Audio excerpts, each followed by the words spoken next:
I feel like there's makeup in my contact. Ooh.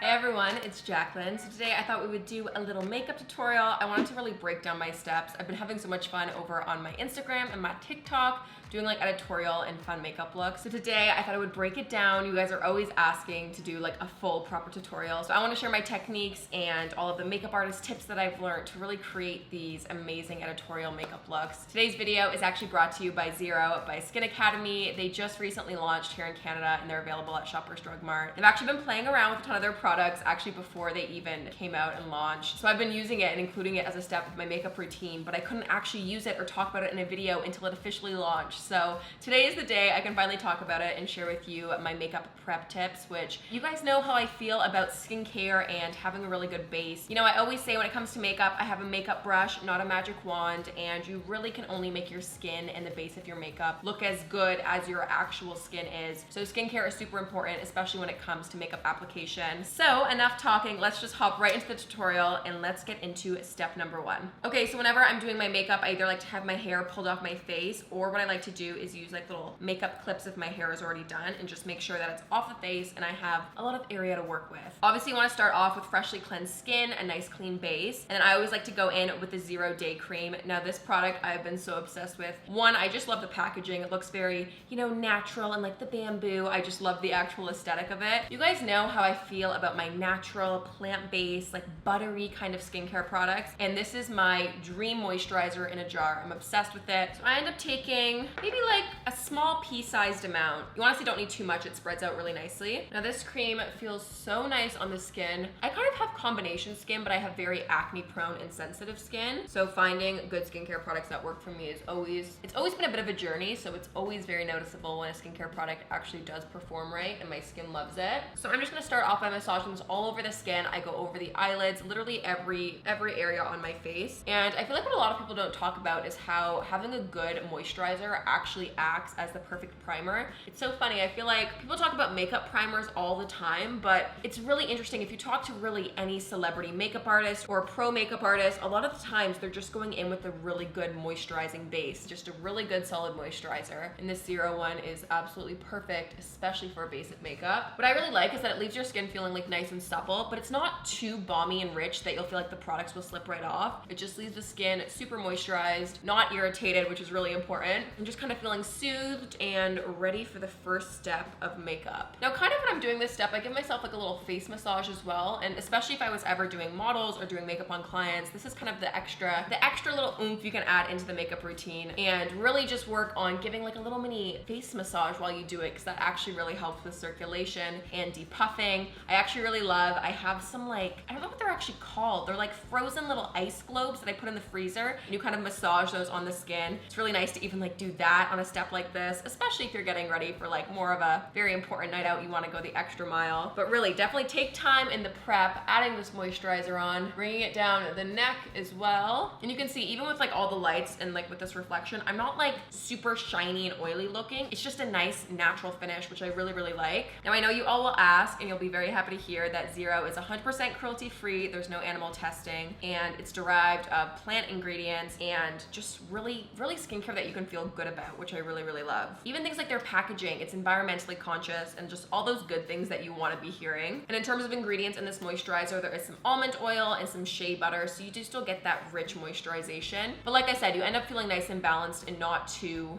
overdone. So this has definitely been my little secret in my makeup, especially over the last couple of months. The 0 Day Cream is absolutely incredible. Now, if you're here in Canada, you can check out Zero at Shoppers Drug Mart, which is great. It's nice and accessible, and you can get your hands on some of this 0 Day Cream and add it into your makeup routine. Super curious to hear your thoughts if you try it out. I've been so obsessed with it. Okay, skin is feeling nourished, rejuvenated. Let's move on to the next prep step, which is lip prep. I always like to go in with either like a lip balm or a lip kind of serum. I've been using this Bite one. This is called the Agave Plus Pre-Makeup Lip Serum. And this is just a really good way to, you know, when you're doing the rest of your makeup, this is just a really nice step to add in to get your lips kind of marinating as we do the rest of the makeup and make sure they're nice and supple once it comes to lip product time.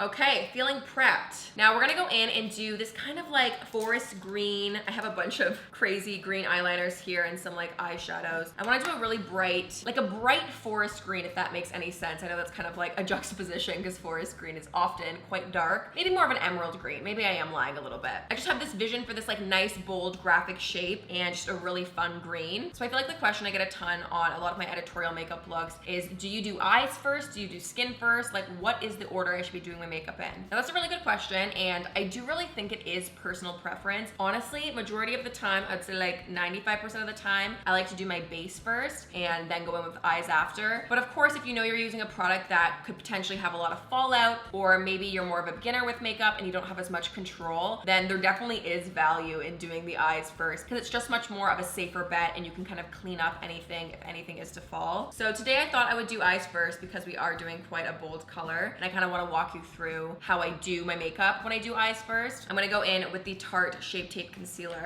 So I'm just going to take a little bit of that on the back of my hand, and then with just a sponge, I'm going to kind of prime my eyelids. So especially when it is more of a graphic, bold color, I like to really make sure that all of the veins and the discoloration in my eyelids are nice and canceled out. So on myself and on my skin tone, I find more of like a salmony, peachy kind of pink color is really good for canceling out more of those purpley kind of blue veins. So I'm sure you can even see already like the difference that makes. But I actually really like to go in with a concealer. I mean, you can use like an eye primer or like a proper eye base, but the reality is majority of the time I just go in with a concealer. It kind of all does the same stuff. I feel like honestly with most of my makeup tutorials, I do skin first and I pretty much always just do eyes after. But my makeup technique does change a little bit because I don't want there to be like some super harsh definitive kind of edge. So I'm extra conscious when I'm blending to make sure that it still kind of all makes sense and doesn't seem too layered. I don't really know how to explain it, but there is a specific look that I can normally tell when someone's done their eyes first because you either see like a literal like maybe line in the foundation that's not properly blended underneath. So you do definitely want to be conscious on making sure that things are nice and seamless. And I will show you kind of how I do it. Okay, now I'm going to go ahead and set the eyes. I'm going to go in with the Charlotte Tilbury Airbrush Flawless Finish Powder that always gets me in like a tongue twist. And I really just like these setting powders. They're so finely milled and they're just like so high quality. So I'm going to use this all over the lid. Just going to take kind of like a big fluffy brush and loosely just kind of set the eyelid.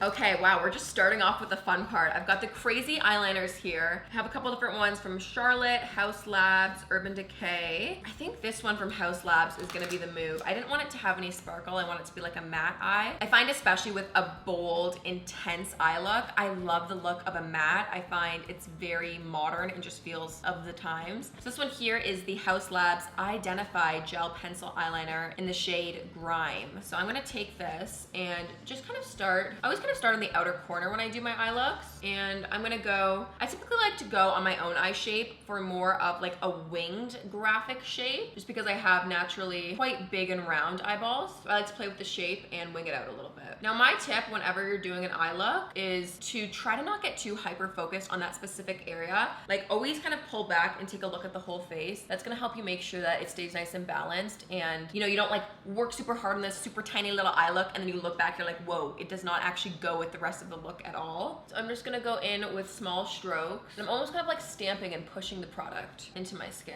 Now these eyeliners are a bit more like stiff and don't have too much slip. So you do kind of want to work, I wouldn't say like super fast, but you don't want to obviously let this sit for ages. You don't want it to set in place. So as I go, I'm just gonna take a brush and kind of start to create that shape a bit more. Ooh, this is already looking so fun. I just broke off the nub of my pencil. I was applying a little too much pressure. That is one thing I have to say. Something about, you know, makeup artists really stand out when they have a really nice, gentle, soft touch. Like it always is something that I notice and I'm like, wow, that's incredible. But the sad thing about that is I was never one of those makeup artists. Like I'm not someone that has a really like dainty, gentle touch. Not that I'm aggressive and I mean, I like to think that I don't poke my talent in the eyeballs, but I'm definitely not one of those like dainty makeup artists, if that makes any sense. Even though I aspire to have a very gentle touch, I just get so hyper focused that I kind of forget that it's like a person that I'm working on. So as I draw any of the lines, I'm always just kind of softening it and blowing it out a little bit with just a clean synthetic brush. And this doesn't really move or change the shape that much. It just kind of diffuses the edge so it's not as harsh. These Haus Lab liners are so incredible. They're so pigmented. And I actually prefer that they don't have too much slip because they're super long wearing. Okay, so I think I've gotten the shape down on the one eye, so now I'm just gonna balance it out. I'm also going in with just like a clean liner brush, and I'm just kind of sharpening up any of the shapes if it needs any fixing. Okay, so I think the base is looking pretty much how I want it to. I'm gonna go in with the NYX Primal colors.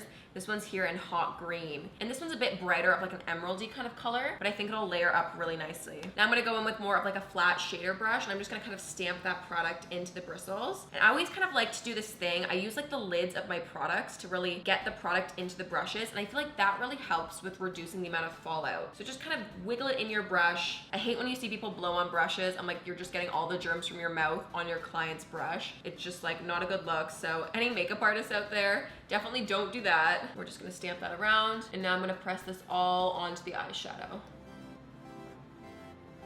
Okay, there we go. That's why we do eyes first. I've got a little bit of green under the eye, and luckily since we have a nice moisturized base, it just kind of like erases if you go in with like a clean sponge. Save the day. Now just to make sure things are nice and precise, I'm gonna go back in with that angled brush and the eyeshadow and just really stamp that product on all the edges. Okay, I think the shape and color is pretty much all done. I'm actually really happy with how it's looking. Now what I like to do, I actually don't like to finish the eyes completely. I just like to put the color down, and now we're gonna go in and do the rest of the skin. So I'm gonna pop some foundation on the back of my hand. I always like to go for more of like a sheer to medium coverage foundation. I really, really love the look of dewy skin. So I'm gonna go in with MAC Face and Body today. This one's super watery, super lightweight. This is very much so known as like the model backstage kind of secret. Like every single makeup artist has this in their kit, and that's actually how I discovered and fell in love with the product. It really is just like my perfect dream foundation. It's almost like a tinted moisturizer. And even when I used to struggle with acne and much worse skin, I still love this foundation because you can go in with like a super light coverage foundation and then add more of a full coverage concealer where you need it. But still, just the effect of using a super natural, gorgeous, dewy foundation, it makes the rest of your skin just look 10 times better. And I'm someone who doesn't like to have my face completely like blanked out. I like to see some of my, whether it's a bit of discoloration or some whatever natural pigment in my cheeks if I'm flushed. Like I like that to still kind of pull through the makeup, so I pretty much never wear super full coverage foundations for that reason. And I find especially with like a graphic and bold eye like this, it's such a painted on contrasty eye look that I don't want the rest of my skin to look painted on as well. I want the eye to be the only area that's super full coverage and super intense. So it's kind of all about balance and kind of finding harmony with all of the different products and opacities that you're using. Okay, next up is some concealer. I'm gonna go back in with that Tarte Shape Tape concealer. I have it on the back of my hand. So what I like to do when I have eyes already done is go in with actually a brush and kind of place the product very intentionally under the eye. So I'm kind of stamping and getting that product nice and melted into my brush. I always like to start kind of at the pocket underneath my eye, like that socket, because that gets the most discoloration, and then the corner of my eye over here. So those are kind of like the two places I focus on. Whoa.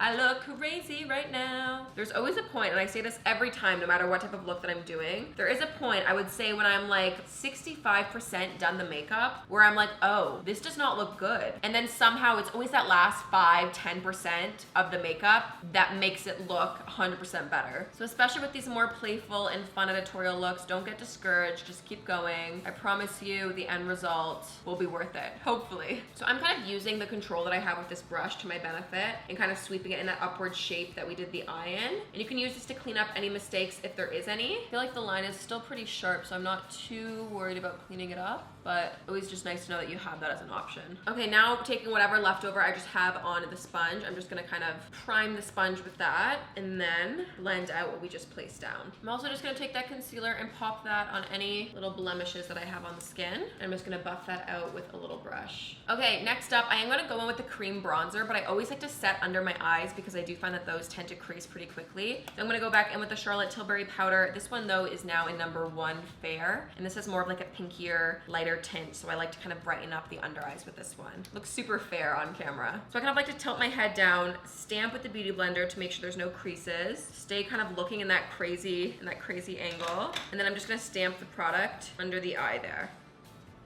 And there we go. Now the under eye area is set and it's not gonna budge. Okay, now I'm gonna go in with my favorite cream bronzer. I feel like this has been used in every single tutorial of mine lately. This is the Fenty Beauty Cream Bronzer in Macchiato. So I'm just gonna take this on a dense kind of buffing brush, and I'm just gonna kind of bounce that around my hairline, the perimeter of my face, and just the jawline too. What I really like about these cream bronzers is that they have so many different undertones and just so many different depths of color. So I really feel like there is a good bronzer for everyone. I mean, Fenty is known known for their incredible shade range for a reason. I always like my forehead to be super bronzed. I feel like I've kind of got, I mean, maybe I do have a big forehead. I don't know, I like when it's got a lot of bronzer. I feel like it balances it out nicely. Okay, now at this point, I'm gonna set the rest of the face with the Flawless Finish powder in number 2 medium. And I don't like to go too heavy-handed with the powder. I just kind of like to do where I know that my face creases. So my smile, kind of where my smile lines are, my chin, and I'm just gonna do a little bit on the center of the forehead. And then I'm gonna go over top and reinforce the bronzer with the Charlotte Tilbury Airbrush Bronzer in number 2 medium. I feel like that is another kind of more makeup artisty trick. It's going in with both cream and powder products, and that just really creates more dimension and it just looks 10 times more believable. So I'm gonna take a big fluffy brush with this one. Actually, I've got an angled brush here that I'm gonna do, and I'm going to just reinforce what we just did with the cream bronzer. Now, something that I always like to do when I go in with bronzer is apply a little bit to my lower lash line. I can't really explain why I do it. I just feel like it makes it slightly a bit more like monochromatic, and it just ties it in a bit together. So I'm not really going with a heavy hand at all, but just a little bit on those lower lashes. Okay, now I'm gonna go in with some contour. Oh, I'm knocking everything over. I've got the Smashbox Step by Step contour palette here. This is my go-to every time I contour. It's just a nice cool tone, kind of brown matte shadow. Now when you are contouring, you do want to go for more of a cooler kind of gray based color. That's gonna create more of that shadow. And on the angled brush, I'm just gonna pop that right kind of like where, you know, like the nub is on your ear. That's kind of like normally a marker for where your cheekbone actually is. And I'm always kind of blending and brushing this in an upward kind of curved shape. And I also like to always take this and pop this right under the jawline there. And I'm gonna take a little bit of this contour powder and just pop that under the lip. That gives you kind of like an extra pouty look. Next up, I'm gonna do eyebrows. I always like to feather and fan my eyebrows up. I just feel like it's a very current eyebrow trend. I probably will look back on these videos 5 years from now and be like, Jaclyn, why did you glue your eyebrows straight up? I don't know, I just can't help it. I really like the look. I think it's very, very editorial. So I'm going with a clear eyebrow gel and I'm just literally pasting them straight upwards. Do you see the difference? That's kind of crazy, but I love it. Okay, next up, I'm gonna go in with some blush. I actually have a cream blush here from Nude Sticks. This is in the shade Beach Babe. I call this like my sunburn color. It makes me look like I've got a little bit of a sunburn, but like it's gonna turn into a sun kiss. You know what I'm saying? And I kind of love the look of it. So I'm gonna take this on just like a little stipple brush and pop that on the cheeks, sweeping it upwards. If you guys haven't seen my 5 tips you need to know on how to improve your makeup, it's called something like that. But I talk about blush placement and really pulling it up and back, and how I feel like that's a really flattering way to do blush. So I'll link that video up above if you want to see more about blush placement, because I've been doing it quite differently lately. And I kind of take whatever's left over and pop that on the forehead as well. And then I'm going to take just the Beauty Blender and stamp over it one last time. It always looks a little crazy at first, but I think we're getting somewhere. Now we're going to do some freckles. I have, where did it go? I have this little fake freckle maker. It's called Freck, and I'm actually like running out. I don't even know if I'll have enough to do it. Oh, maybe a little bit. So I'm just gonna dot these on the sides of my nose and stamp it out. And I'm just gonna go back in with a little bit of bronzer and just kind of set those in place and add a bit more bronze around the nose. Okay, now time for some eyebrows. I love me the eyebrow step. I've got the Urban Decay Brow Blade here. This is basically kind of like a Sharpie for your eyebrow, which sounds super scary, but it's a super fine little line and you can get little like hair-like strokes. So it's almost like you like have a microblading effect. It's super cool. And I pretty much just like to fill in the tail of the eyebrow because that's where mine is a bit more sparse. Okay, now we're gonna do a little bit of highlight. I have it somewhere. Oh my god, if you guys could only see the desk I'm working on right now, it's like an absolute mess. I'm gonna take the Becca highlighter in Champagne Pop. Mine is absolutely annihilated. I can't even show you it because it's so shattered. But I'm gonna take this on a little brush and highlight my Cupid's bow, my inner corner, and my nose.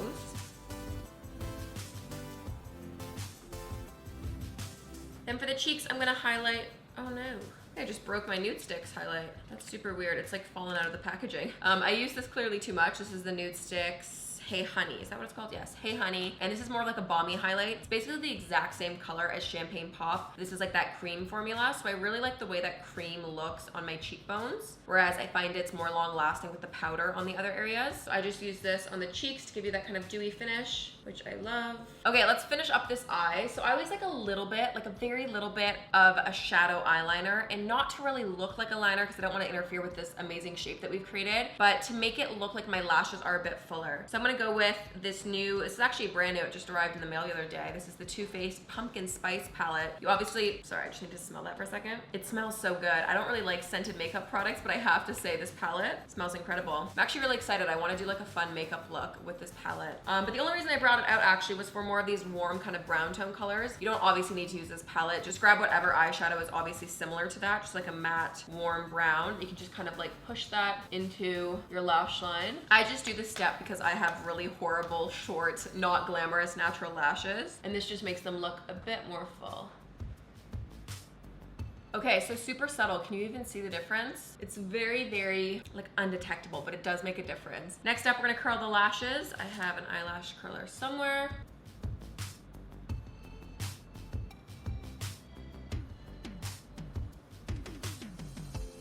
Now I'm just gonna take a kohl liner. This was like a dark brown by Charlotte Tilbury. This is called Barbella Brown. And I'm just gonna pop that on the upper waterline, upper tight line. I know what it's called. Okay, now we're actually almost done. I've got the Charlotte Tilbury lip liner in Iconic Nude here, and I'm just gonna line the lips. And then I'm gonna finish it off with some Fenty gloss. This is the Fenty Glow Gloss Bomb. I just love this lip gloss so much. Okay, and there we go. This is the finished makeup look. I actually really love the color of green. I feel like it came out really nice. I love this type of eye. I love a bold, fun color. I think it's a really playful way to do fun colors that you wouldn't normally do. But for some reason, I feel like it's oddly wearable. I can't explain it. I know it's a little crazy, but I totally wear these types of makeups in my everyday, and I just really enjoy it. Anyways, I hope you enjoyed watching, and I hope you maybe learned something new. And let me know what other makeup looks you want to see from me, what other questions you guys have. I'm always in the comments kind of replying back, so leave a comment in there if you got something to say. But yeah, I hope you enjoyed watching this. If you did like it, make sure you subscribe, give it a thumbs up, follow, like, comment, do all the things, and I'll see you all very soon. Bye!